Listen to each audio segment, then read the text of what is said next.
여러분 안녕하세요. 언론영상학과의 탁진영 교수입니다. 자, 이번 시간에는 12주차 두 번째 강의를 하겠습니다. 그래서 여러분들이 좀 우리 오늘 사회적 영향을 마무리를 지을 수 있지 않을까라고 생각되는데, 규제 대상 광고의 유행에 대해서도 조금은 말씀드릴 수가 있을 것 같습니다. 그래서 그렇게 알고 수업을 들어주시면 좋겠습니다. 자, 우리가 지난 시간에 그 잘못된 본보기를 지지난 시간하고 걸쳐가지고 꽤 많은 이야기를 드렸고, 이건 굉장히 중요한 얘기예요. 7가지 사회적 영향 중에서도 굉장히 핵심 중에 하나라고 보시면 됩니다. 그 모형화 모델링을 통해서 사람들한테 어떤 상황에서 이런 행위들을 하게 되면 괜찮다, 좋다, 이런 모습을 계속 강요해서 반복적으로 제시하다 보니까 사람들이 거기에 대해서 어떻게 받아들입니까? 당연한 것으로, 바람직한 것으로 받아들이게 되고, 이거 워낙 자주 접했기 때문에 이상한 게 아니고 낯선 게 아니고 굉장히 익숙하고 친숙하고 일상화가 됩니다. 그러면 사람들은 그 존재 자체에 대해서 의문을 안 합니다. 의문시 안 하죠. 그러면 당연하게 여겨지게 되고, 자, 이런 현상들이 더 지속이 되고 더 많은 사람들이 그런 상태를 가지게 된다면 사회적인 가치로 나타나게 돼요. 그러면 이제는 거의 틀릴 수가 없는 거죠. 틀렸다고 생각할 수가 없는 거예요. 이거는 우리가 다 같이 대부분의 사람들이 같이 가지고 있는, 공유하고 있는 사회적인 가치관 중에 하나이기 때문에 굉장히 엄청난 단계로 높아져 버리는 겁니다. 그러니까 굉장히 상업적인 목적을 가지고 행했던 이런 모습들이, 이런 활동들이 이상하게 사람들한테 너무 큰 영향을 줘가지고 사회적인 가치관의 하나로 자리 잡고 모든 거의 대부분의 구성원들이, 사회의 구성원들이 맞다라고 생각하게 되는 단계, 굉장히 심각한 단계가 됩니다. 특히 광고란 것은 한번 그냥 충족시켜주면 끝이 되는 게 아닙니다. 끊임없이 새로운 욕구를 창출합니다.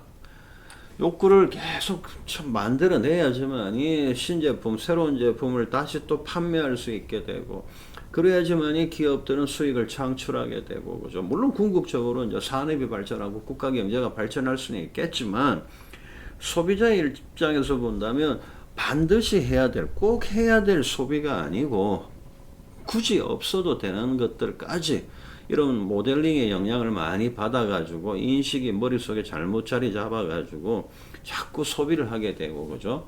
그러면 한 번, 두 번, 10번의 소비로 만족하는 게 아니고 20번, 30번, 100번의 소비로 끊임없이 새로운 제품을 추구하게 되고 물질을 추구하게 돼요.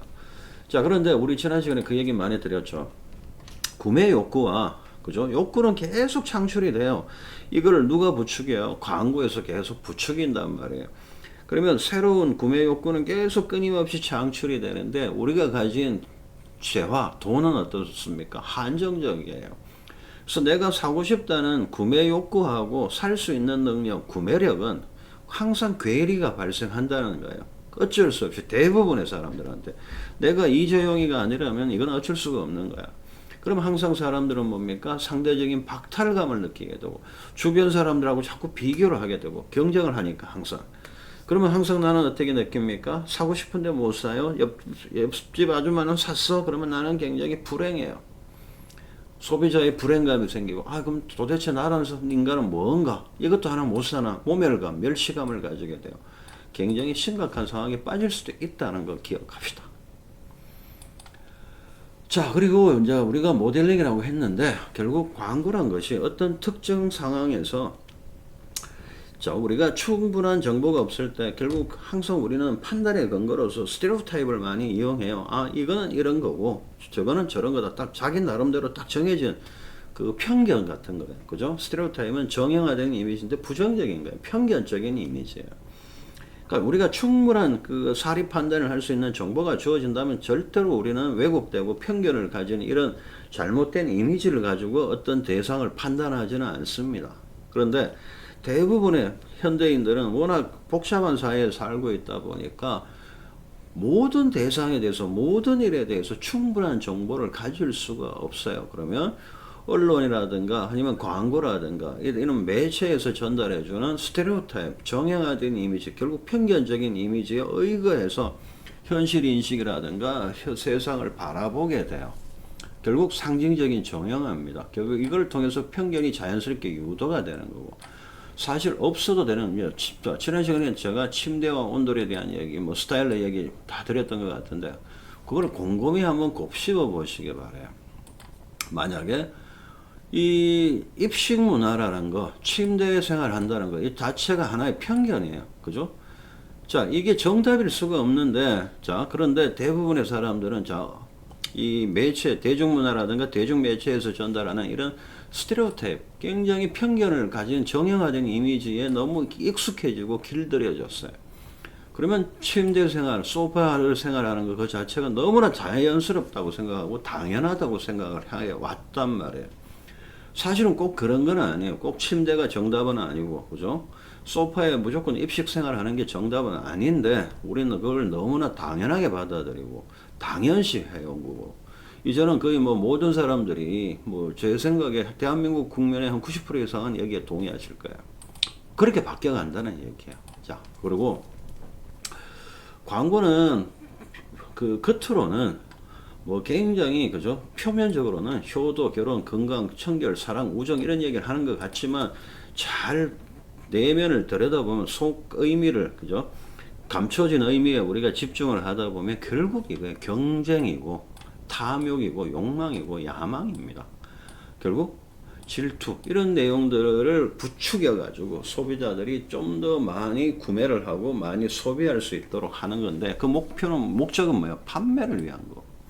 결국 이익을 창출하기 위해서. 그죠? 제가 이 효도 뭐 바디 프렌드 예를 들어 드렸던 기억이 나는데 한번 같이 묶어서 생각을 해보시면 될 거예요. 결국 광고의 본질은 경쟁이고 욕망, 욕구를 계속 부추기는 게 상업적인 목적을 위해서. 그게 바로 광고의 진짜 모습이다. 이거를 항상 명심해 주시기 바랍니다. 소비자를 위해서 이런 얘기를 하는 거 아니잖아. 자기들 그 물건 팔아먹기 위해서, 판매하기 위해서 이런 얘기를 그죠, 포장해서 결국 요 진짜는 이런 것을 부추기고 있는 게 바로 광고의 진짜 본 모습이 아닐까, 그렇게 생각하시면 될 것 같습니다. 자, 그 다음에 우리가 사회 변화와 사회 문제를 다뤄봤는데, 자, 첫 번째로 한번 생각해 볼 부분은 뭐 여성이라든가 청소년이라든가 어린이의 역할을 광고를 위해서 그렇게 새롭게 정의를 자꾸 내려주고 있는 것 같다. 자, 여자 같으면 구매 결정권을 행사하는 것이 그죠? 여성 해방이고 양성 평등이다라고 계속 이야기하는 것 그 자체가 뭔가 문제가 있다. 청소년도 마찬가지예요. 구매 결정자가 되면 어른 되는 거다. 이렇게 자꾸 부추기는 듯한 메시지. 자, 애들 어떻습니까? 부모의 역할을 굉장히 격화시키고 있다라고 했죠, 그죠? 그 예를 지난 시간에 자세히 죄송합니다.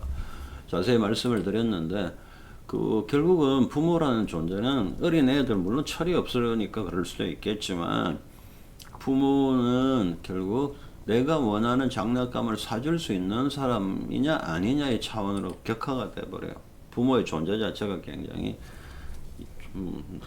어떻게 될까요? 굉장히 하찮게 되는 것 같아요. 이제 그런 그 전통적인 부모의 역할을 격화시키고 비화시킨다. 뭐 그렇게 이해를 하시면 될 것 같고, 이웃과의 관계도 어떻습니까? 이제는 전통적인 유대가 다 깨졌기 때문에 정이라는 개념 중요하지 않습니다. 어차피 이웃은 나의 경쟁 상대고 부러움의 대상 혹은 질투의 대상, 경쟁의 대상일 뿐이야. 자, 그러다 보면 사회적인 경쟁이 만연하게 되고 서로 간에 이기적인, 그죠? 목표를 가지고 우리가 살아가니까 이기적인 관계만 존재할 것이고, 그러면 결국 물질 만능주의가 만연할 수밖에 없지 않는가. 자, 그렇게 얘기를 나눴습니다. 자, 그 다음에 이제 지난 시간에 요 얘기를 웬만큼 드렸는데 마무리를 제대로 못하고 마쳤던 것 같아요. 그래서 여기부터는 이 성적인 가치, 성적 소구에 대해서는 좀 더 많은 설명을 조금 추가를 하겠습니다. 자, 우리가 여기서 이제 환기의 개념을 지난 시간에도 이제 자세히 말씀을 드렸던 것 같지만 가장 핵심 개념이라고 했습니다. 왜 성적 소구를 많이 사용하는가? 광고를 만들면서 왜 사람들한테 비도덕적이라고 굉장히 비윤리적이라는 욕을 먹고 비난을 받으면서도 왜 광고에서 광고주들은 혹은 광고 제작자들은 성적인 소구, 성적인 가치를 자꾸 이걸 그 부추길까? 그 이유는 결국 이 사람들이 기대하는 것은 환기를 기대하는 겁니다. 자, 환기는 어떤 거였습니까? 뭐 여기 곽성하고 거의 비슷한 얘기라고 했어요. 어라우절이라고 합니다. 정신이 굉장히 몰두하고 있는 상태, 집중되어 있는 상태. 그래서 멍한 상태가 아니고 굉장히 막 어떤 얘기, 자극을 받아들일 준비가 완벽하게 되어 있는 상태. 자, 어떻습니까? 우리가 예를 들어서 여러분이 시험 공부를 하십니다. 시험 공부를 하게 되면 잠이 오면 뭘 마십니까? 커피를 마셔요. 왜? 카페인이 많이 들어있기 때문에. 카페인은 어떤 효과가 있습니까? 심장 박동수를 높여주고 각성의 효과가 있어요. 정신을 조금 차리게 만들어주는 거예요. 막 잠이 와서 멍할 때 카페인을 막 때려 먹습니다. 여러분들 뭐 레드불이라든가 또 뭐 있잖아요. 그죠? 카페인 막 엄청나게 들어가 있는 거. 그걸 마시게 되면 정신이 조금은 돌아오는 것 같잖아요. 잠이 엄청나게 쏟아지다가도. 왜? 그거는 결국 각성의 효과, 카페인의 가장 큰 효능이니까. 뭐 좋은 건 아니지만 결국 그런 상태, 그게 바로 환기가 일어난 상태예요. 자, 환기가 일어난 상태라면 어떻습니까? 외부의 자극을 받아들일 준비가 가장 잘 되어 있는 상태라고 했지 않습니까? 지난 시간에. 그러니까 메시지를 주는 송신자의 입장입니다. 뭐 1대1 우리가 대화를 할 때도 그렇고 광고를 통해서 매체를 통해서 그 많은 소비자한테 메시지를 줄 때도 그렇고 송신자의 입장에서는 상대방이 환기의 상태에 빠져 있다고 느낀다면 이거는 완벽한 상태예요. 이 사람은 상대방은 나의 메시지를 완벽하게 들을 준비가 되어 있고 받아들일 준비가 되어 있는 거야. 각성이 되어 있는 상태에서. 그러면 엄청나게 내가 의도한 무언가를 소통, 커뮤니케이션을 통해서 이루어낼 수, 얻을 수 있는 가능성이 굉장히 높은 상태라고 보시면 되잖아요. 그죠? 그래서 이제 그런 맥락에서 여러분이 이제 환기라는 개념하고 이 성적인 소구, 섹스 어필, 성적 소구, 어필은 소구라고 했죠. 그죠? 성적 소구하고의 연관성을 꼭 기억을 해 주시기 바랍니다. 자, 그래서 물론 광고는 일반적인 영화라든가 프로그램보다는 덜하지만 공공성을 띈다. 이거는 많은 사람들이 노출된다는 얘기입니다. 그러니까 특정한 드라마 한 편이 그 노출될 수 있는 사람보다는 훨씬 더 이 광고는 특정한 프로그램만 광고하지는 않잖아요. 여러 곳에 여러 군데에다가 광고를 하니까 더 자주 띌 수가 있단 말이에요. 그래서 프로그램보다 더 공공성을 띌 수가 있는 거예요. 그죠? 또 프로그램은 끝나더라도 이 성적 소구를 사용한 광고는 6개월을 할 수도 있고 1년을 할 수도 있는 거예요. 더 많이 자주 노출이 된다는 뜻에서 공공성이라는 표현을 썼습니다. 결국 빈번하고 불가피하게 많은 제품에서 이용하고 있다. 불가피하다는 표현은 어떻게 하면 오해의 소지가 있는데 쓸데없이 많은 제품에서 사용되고 있다. 결국 만연되고 있다. 이게 핵심이에요. 자, 그래서 우리가 이제 성적 소구를 왜 이렇게 많이 쓰는가? 그 사람들이 아무 생각이 없어서 절대로 아니라고 했습니다. 환기를 유도할 수 있다고 믿기 때문에 성적 소구를 쓴다라고 했고, 그죠?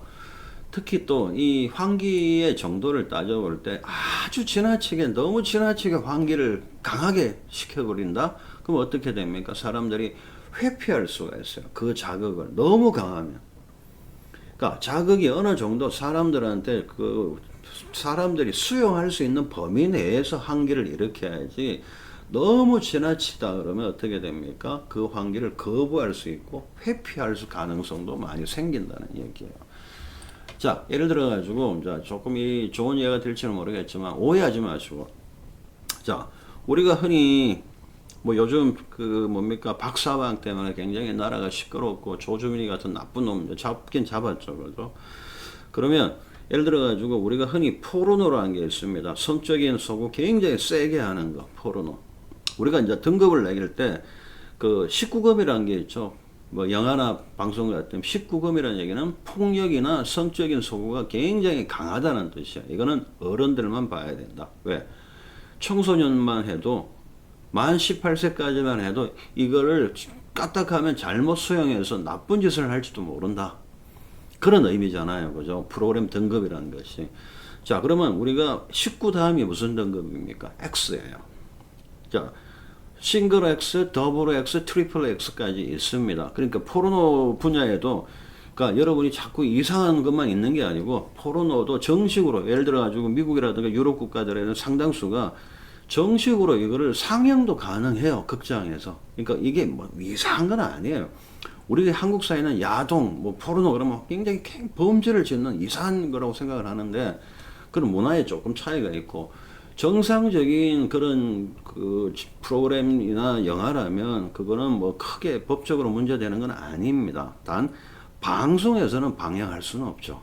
그런 차이인데 제가 지금 왜 이 얘기를 드리는가 하면 자 19금은 우리가 웬만큼 수용할 수가 있어요. 성인인이라면. 근데 만약에 뭐 싱글 X다, 뭐 더블 X다, 트리플 X 같으면 그 내용이 얼마나 지저분하겠어요. 그러면 사람들이 어떻게 돼요? 에이, 그걸 회피하게 돼요. 그러니까 오히려 그 19금에서 나오는 얘기, 15금에서 성적 소구가 등장하는 수위, 그게 훨씬 더 절제된 수위예요. 그러면 사람들한테 절제된 환기를 불러일으킬 수가 있는가? 너무 지나치게 강하게 사람들한테 자극을 주게 되면 우리가 거부하거나 회피하게 됩니다. 그런 얘기예요. 그래서 우리 지난 시간에 뭐 옷을 다 벗고 나체로 나오는 것보다는 어떻다고 해서 시스루 옷을 입고 나오는 게 더 강할 수 있다라고 했어요. 효과가. 그러니까 절제된 한계가 지나치게 강한 것보다는 더 자극적일 수가 있겠다. 그죠? 자, 그런 왜 상상력을 자극하기 때문에. 자, 그런데 전반적으로 봤을 때 성적 소구라는 것은 결국 여성을 성의 상품으로 사용하는 거예요. 그래서 여성을 상품화하는 거고 여성을 돈벌이의 수단, 도구로 삼는 것밖에 안 돼요. 지금 세상이 굉장히 바뀌어가지고 여성 평등이라든가 양성 평등, 특히 뭐 성 감수성 이런 얘기, 성인지 감수성이죠. 정확한 표현은. 자, 그런 게 우리 사회를 굉장히 지금 강하게 지배를 하고 있는데 아직까지도 이런 것이 빈번하게 아무 도덕적인 그죠? 그 반성 없이 계속 진행이 된다는 건 좀 뭔가 문제가 있다는 얘기고. 자, 우리가 이 둔가마 이론을 지난 시간에 제대로 설명을 못 드렸던 것 같은데, 자, 왜 이게 환기라든가 절제된 환기도 중요하지만 둔가마 이론이 분명히 존재하기 때문에 우리는 이 성적 소구에 대해서 진짜 좀 민감하게 조금 받아들이셔야 된다는 얘기예요. 자, 처음에는 약간의 그 노출 수위 혹은 약간 수위가 낮은 성적 소구에도 우리는 굉장히 환기를 강하게 할 수 있어요. 왜? 새로운 자극이니까. 낯서니까. 익숙치 않으니까. 자, 그런데 어느 정도, 그 정도 수위의 자극에 우리가 자꾸 노출되다 보면 그거는 어떻게 돼요? 너무나 일상적인 모습이 되고 별거 아니야.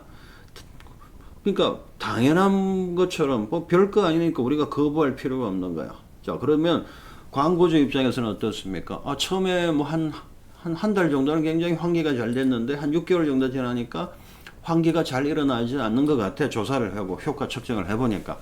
그럼 어떻게 해야 돼요? 교체를 해야지. 더 강한 환기가 일어날 수 있는 더 과감한 노출을 해야 되는 거야. 또 그러면 또 어느 정도 또 시간이 더 자극적인 걸 하는데 도발적인 메시지를 계속 제작하는데 또 시간이 흘러가니까 또 그래. 그럼 또 더 자극적인, 더 도발적인 성적 소구를 사용해야 되는 결국 악순환이 일어나는 거야. 결국 사람들이 점점 이거를 수용할 수 있는 규범적인 한계가 어떻게 해야 돼요? 자꾸 커져요. 성적 표현을 수용할 수 있는 규범의 변화가 계속 일어나기 때문에 자, 그러면 굉장히 나중에는 심각해질 수 있다는 얘기예요. 자, 예를 들어서 문화적으로 성적 표현을 수용할 수 있는 그 범위 굉장히 다릅니다. 가장 이게 엄격하게 규제하는 것이 그 이슬람 문화권들이죠. 그죠? 거기는 워낙 그 남성 위주의 사회이기 때문에 양성 평등이 거의 없어요. 그러다 보니까 그런데 하여튼 둔감한 이론을 여러분이 잘 생각해 보셔야 돼요. 자, 어차피 이것은 악순환의 과정이야. 사람들이 계속 둔감해지기 때문에 성적 수위는, 자, 80년대, 90년대 우리 한국 사회에서 수용했던 성적 수위하고 지금 2020년대 우리 한국 사회에서의 성적 표현을 수용하는 정도를 비교하면 엄청나게 높아졌어요. 결코 이게 바람직하지 않다는 말입니다. 제 말은. 그러니까 둔감한 이론 때문에 이제 그런 일이 발생하지 않을까 싶어요. 그래서 한번 고민을 해 보시기 바랍니다. 특히 요거 이제 아까 제가 뭐 이슬람 문화도 한번 얘기를 했지만 광고의 문화적인 영향력 분명히 있겠죠, 그죠? 그러면 서구 국가들, 영미권의 서구 국가들이 제3세계 아프리카라든가 아랍이라든가, 그죠? 동남아시아의 국가들한테 미칠 수 있는 영향력, 문화적인 얘기입니다. 뭐 식민지, 경제적 식민지 이런 개념이 아니고 문화적인, 특히 성적 소구와 관련된 이런 영향을 미친다고 한번 감안해 봅니다. 뭐 영화도 그렇겠지만 광고도 국제 광고를 같은 걸 하게 되면 이제 그 자기 나라에서 수용했고 효과가 거두어진 광고들을 또 다른 나라에다가 광고를 방영할 수도 있는 거예요. 그죠? 그러면 문화적 가치는 나라마다 문화마다 다 다릅니다. 또 수용하는 범위가 다르고 수용하는 요소가 다르고 수용하는 정도가 달라요. 자, 이 제3세계 국가, 우리가 흔히 뭐 더 조금 심한 표현을 쓸게요. 후진국들. 자본주의가 덜 성숙됐어요. 그렇지만 자기들 나름의 고유한 전통적인 가치는 갖고 있어요. 그죠?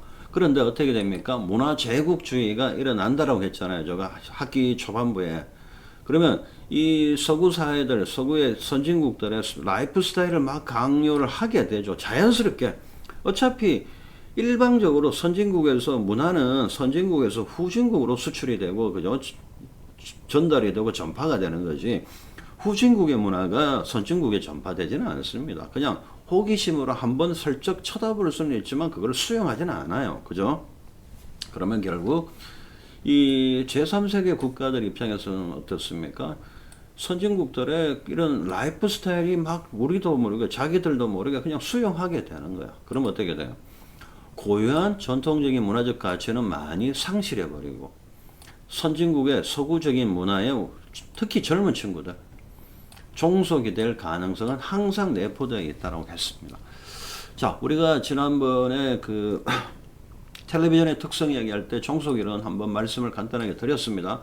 동그라미 크게 두 개 그려가지고 보여드렸잖아요.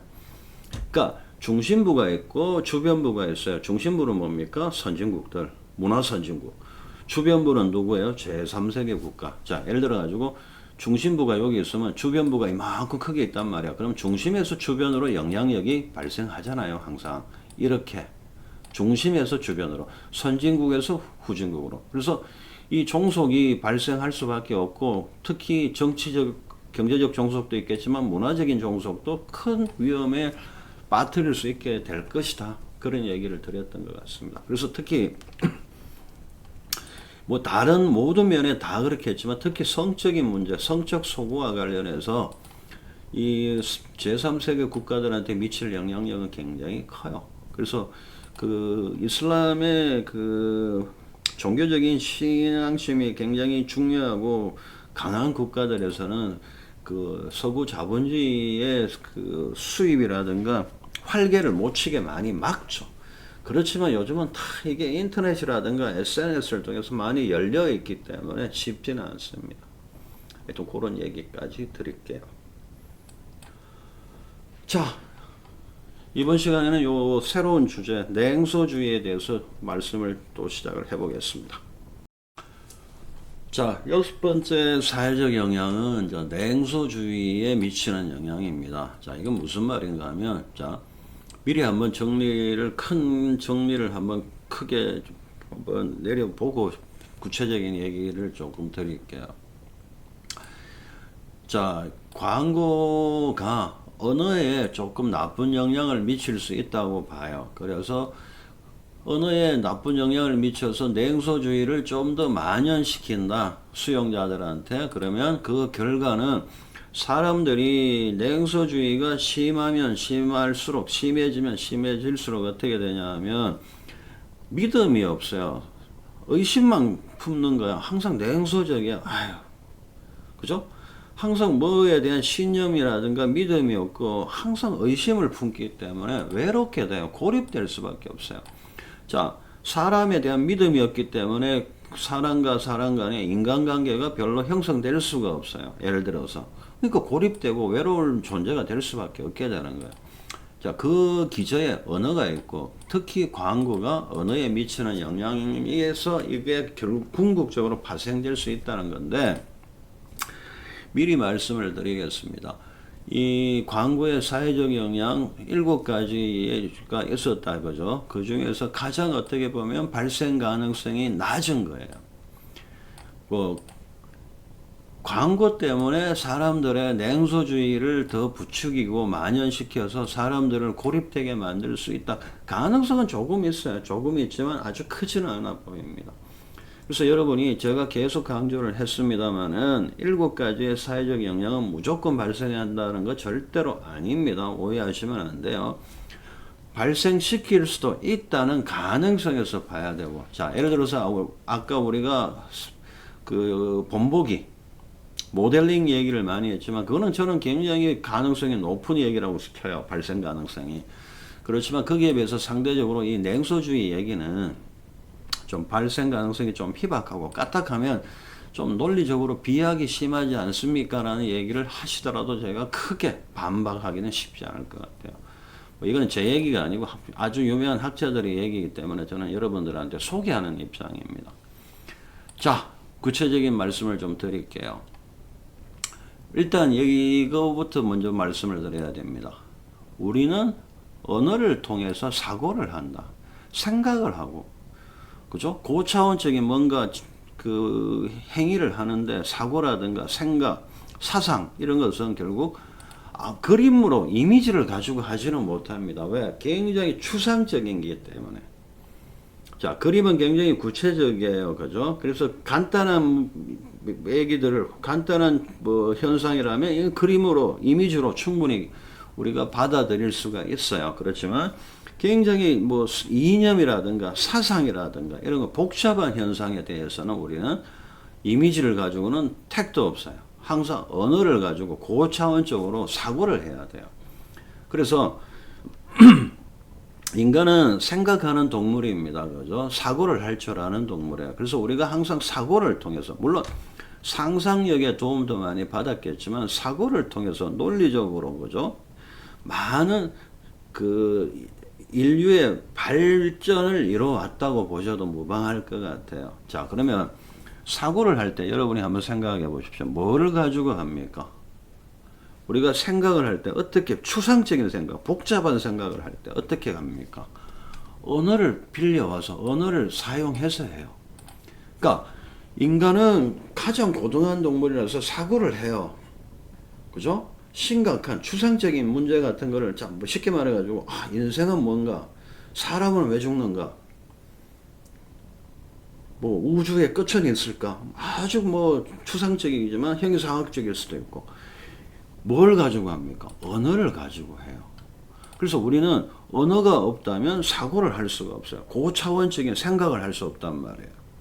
결국 우리는 사고를 통해서 어떤 주어진 현상을 받아들이게 되고 이해하게 돼요. 그죠? 현실을 인식할 때 언어를 통한 사고가 없으면 우리는 인식을 제대로 못합니다. 어떤 현상을, 그걸 판단을 하고 이해를 해야 될 때 언어를 통해서 하는 거야.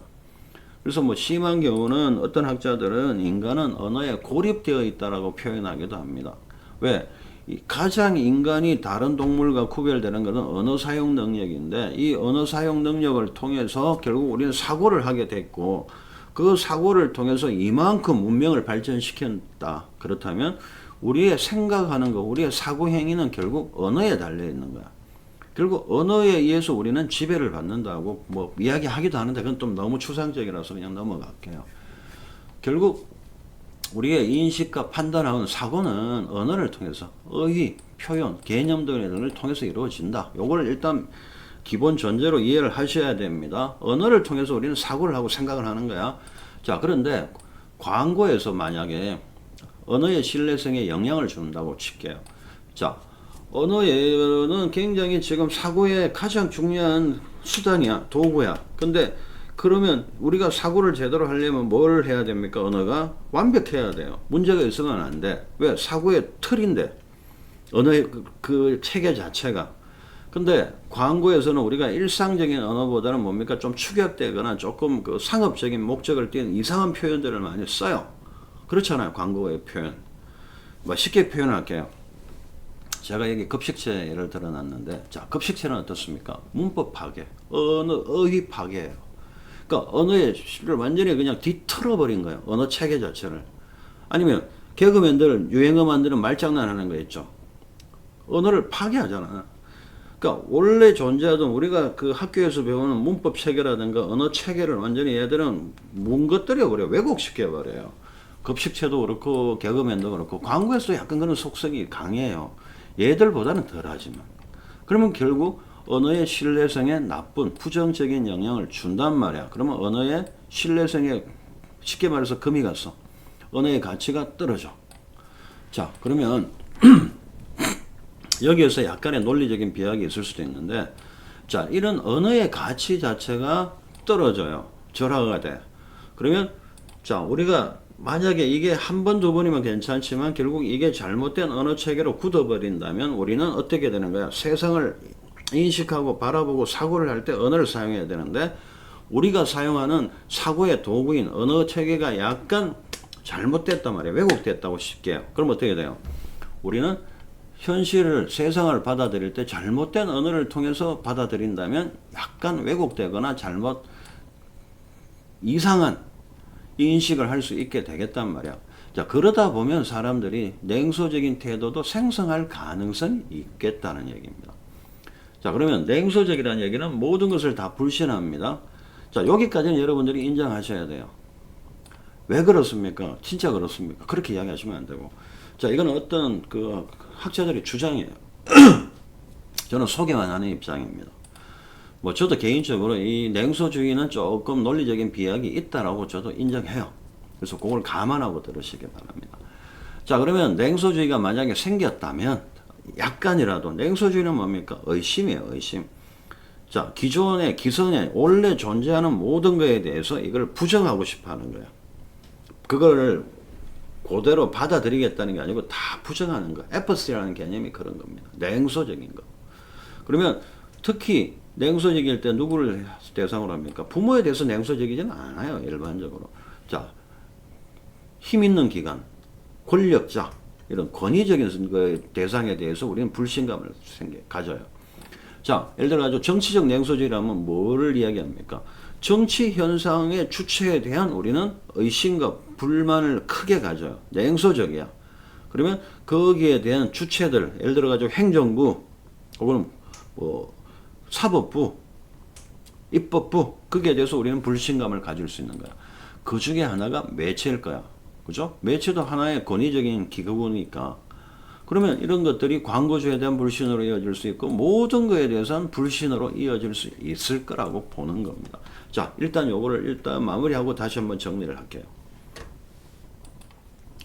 자, 이렇게 이제 그 냉소주의가 심해지면 이제 아노미까지 빠진다. 여러분이 아노미라는 개념은 들어봤을 거예요. 규범이 없는 상태. 어떤 사회입니까? 완전히 개판이죠. 그러니까 사람이 살아가는 기준이 없는 사회예요. 그게 바로 아노미입니다. 규범, 무규범 상태. 그러니까 우리가 규범이라는 게 뭡니까? 세상을 살아가는 지침 같은 가이드라인 역할을 해주는 게 규범이에요. 특정한 사회, 특정한 문화에서. 규범의 역할은 바로 그건데 이런 규범이 없어. 그러면 혼란한 사회예요. 쉽게 말해 중심이 안 잡혀 있는 사회예요. 너무 힘들고 외롭고 어렵게 살아가야 될 사회가 되는 거예요. 왜? 믿음이 없기 때문에. 말, 언어라든가 진실에 대한 믿음이 있을 수가 없죠. 아무리 진짜로 팩트를 이야기하더라도 사람들은 안 믿어요. 못 믿어요. 냉소주의가 너무 커진다면, 점점점 이게 만연되고 많은 사람들한테 퍼진다면 뭐든지 다 부정하고 의심하는 거야. 자, 그렇다면 응집을 하겠습니까? 구성원들 간에 사회적 응집력은 자연히 없어요. 냉소주의라면. 친교, 사람들과 사귀는 거, 대화 안 합니다. 공동체 의식, 공동체 활동 전혀 없어요. 자, 그렇게 되면 결국 이게 고립이란 개념으로 이어진다는 거예요. 그러니까 아까 제가 그 첫 번째에서 뭐라고 했습니까? 냉소주의가 만약에 커진다면 조금이라도 더 커지게 되고 더 만연을 하게 된다면 수용자들 혹은 소비자들을 고립시킨다고 했던 게 바로 이 뜻이에요. 결국 원자처럼 모래알처럼 흩어져 있는 외로운 개인은 숫자는 굉장히 많아. 이게 바로 대중의 개념이에요. 고립된 개인들로 만들어 버릴 거다. 자, 그런데 광고주는 어때요? 손해 볼 게 없어요. 왜? 고립돼서 흩어져 있고 외롭게 혼자 살아가는 대중의 개념으로서의 수용자 혹은 소비자라면 어때요? 자극의 무방비 상태예요. 취약해요. 사람이 외로우면 혹해요. 주변에 있는 사람이 조그만 얘기를 하더라도 진짜? 예를 들어 가지고 우리가 뭐 이게 좋은 표현인지 모르겠는데 평소에 내가 마음에 두고 있는 어떤 여학생이 있다라고 칩시다. 그 여학생이 남학생을 사귀고 있었는데 헤어졌어. 그럼 어떻게 해야 돼요? 빨리 그 여학생한테 대시해야 되는 거예요. 왜? 무방비 상태예요. 감정적으로 지금 너무 외롭고 힘들어해요. 그러면 자극에 굉장히 취약해요. 이제 그런 개념이야. 그래서 광고는 자극이잖아. 자극이 잘 먹혀 들어가요. 왜? 이 사람은 자기를 방어할 만한 게 없어요. 왜? 친교 대화도 없기 때문에 다른 사람한테 물어볼 사람도 없어. 그냥 그대로 다 받아들이게 되는 거야. 자극에 대해서 무방비 상태에. 그러니까 소비 창출하는 데는 굉장히 유리해요. 궁극적으로 뭐야? 광고한테는 도움이 되네요. 냉소주의가 만연하는 것이. 사회 전반적으로는 굉장히 사회가 불건전한 사회로 맡겨가는데 광고주나 기업의 입장에서는 나쁘지 않아. 그죠? 결국 공동체적 의식이나 인식은 소멸되고 상표에만 부여된 상징적인 것, 자 브랜드에 부여된 상징적인 의미만 우리는 인식할지도 모르겠다. 물론 가능성은 이런 상태로까지 가는 가능성은 희박할지라도 우리는 항상 이런 것을 경계는 해야 돼요. 그죠? 이게 전혀 가능성이 완전히 1도 없다. 전혀 100%안 된다. 그건 아니에요. 조금이라도 연관성이 있고 가능성이 있다면 우리는 이걸 조심해야 되겠다. 자, 다시 한번 정리를 할게요. 자, 냉소주의란 개념은 이겁니다. 사람들이 굉장히 의심을 품고 불만을 품어가지고 무관심해져 버리니까 모든 거에 대해서. 그러니까 뭐를 가까이 하고 싶지도 않고 의심만 하고 하여튼 부정하게 되는 상태. 그게 바로 냉소주의니까. 자, 광고가 어떻게 그 수용자들, 소비자들한테 냉소주의를 불러일으키게 되는가? 그 과정을 이해하라는 얘기예요.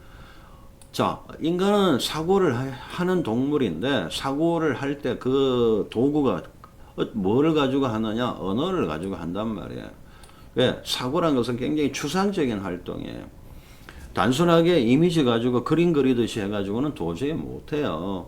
그래서 우리는 좀 깊은 생각, 추상적인 생각, 관념적인 생각들을 어떻게 언어를 통해서 하게 되는데 만약에 이 언어 체계가 정상적으로 작동을 한다면 사고에 큰 문제가 없어요. 그런데 만약에 광고가 이 언어 체계에 약간의 문제점을 일으키고 결국은 조금 금을 가게 만들고 이것이 오랜 기간 지속이 되다 보면 사람들의 언어 체계에 영향을 미칠 거고 그러면 우리가 제대로 된 언어 체계를 가지고 있다면 제대로 된 사고를 할 수 있을 텐데 만약에 언어 체계 자체가 사고의 도구인 사고를 하는 그 수단인 언어 체계 자체가 뭔가 잘못됐다면 우리가 사고를 제대로 못할 거란 말이에요.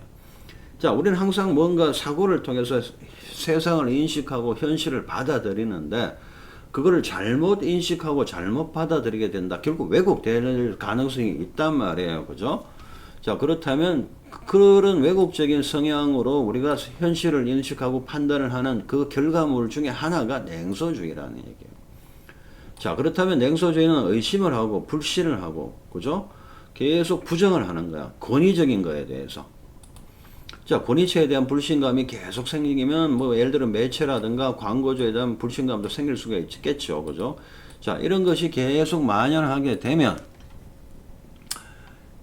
심하면 막 극단적으로는 아노미 상태까지도 갈 수도 있겠다. 이거는 뭐 극단적인 얘기입니다. 발생 가능성은 낮지는 않죠. 자, 결국은 우리가 다 의심하기 때문에 냉소주의가 막 퍼져 있다면 믿음이 없어요. 그리고 언어라든가 진실에 대한 믿음도 당연히 없어요. 그리고 어차피 모든 것을 부정해요. 뭐 아무리 진짜 진실을 이야기해도 안 믿으니까. 자, 그러다 보면 사람들 간의 응집력, 친교, 대화, 공동체 의식 하나도 없게 돼요. 만약에 그렇다면. 그러면 사람들이 어떻게 돼요? 외롭게 돼요. 고립되기 때문에. 자, 숫자는 많을지라도 이 사람들이 뭉치고 왜냐하면 응집이 된다면 유대관계가 있다면 어때요? 이 사람은 굉장히 힘을 가지고 뭔가 자기들한테 부당한 대우를 하는 누군가에 대해서 저항을 하고 그죠? 항의를 할 수 있지만 만약에 이게 한 명 한 명이 완전히 그냥 응집이 되지 않고 모래알처럼 흩어져 있다. 자, 모래를 가지고 뭔가 이걸 뭉쳐주는 시멘트 같은 역할을 하는 무언가가 없다면 어떻게 돼요? 모래는 그냥 모래일 뿐이에요. 죽었다 깨어나도 이거는 뭉쳐서 벽을 만들지를 못해요. 시멘트라는 이거를 묶어주는 뭉쳐주게 만드는 매개체 응집력을 발생시킬 수 있는 무언가가 있어야 돼요. 그죠? 그게 없으면 자 냉소주의 때문에 그게 전혀 없어지게 되면 우리는 그냥 개개인으로 존재할 뿐이야. 사람과 사람 간의 관계는 거의 없어졌어요. 자, 그러면 우리 소비자들 혹은 수용자들 입장에서는 어때요? 냉소주의가 커지면 커질수록 굉장히 안 좋은 거잖아. 자, 그런데 광고주 입장에서는 크게 나쁠 게 없어요. 손해볼 게 없어요. 왜? 우리는 고립되어 있기 때문에 굉장히 외롭기 때문에 자극에 취약해요.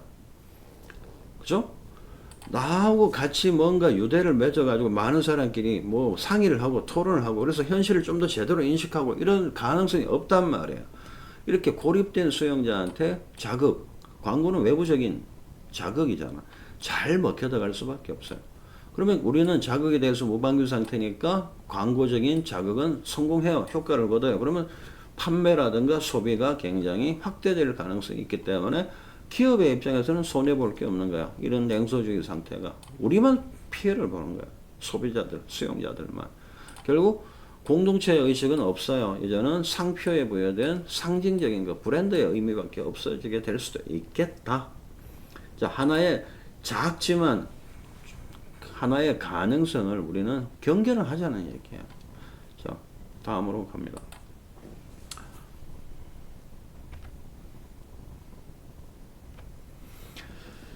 자, 마지막 7번째. 이거 맞춰야 되는데.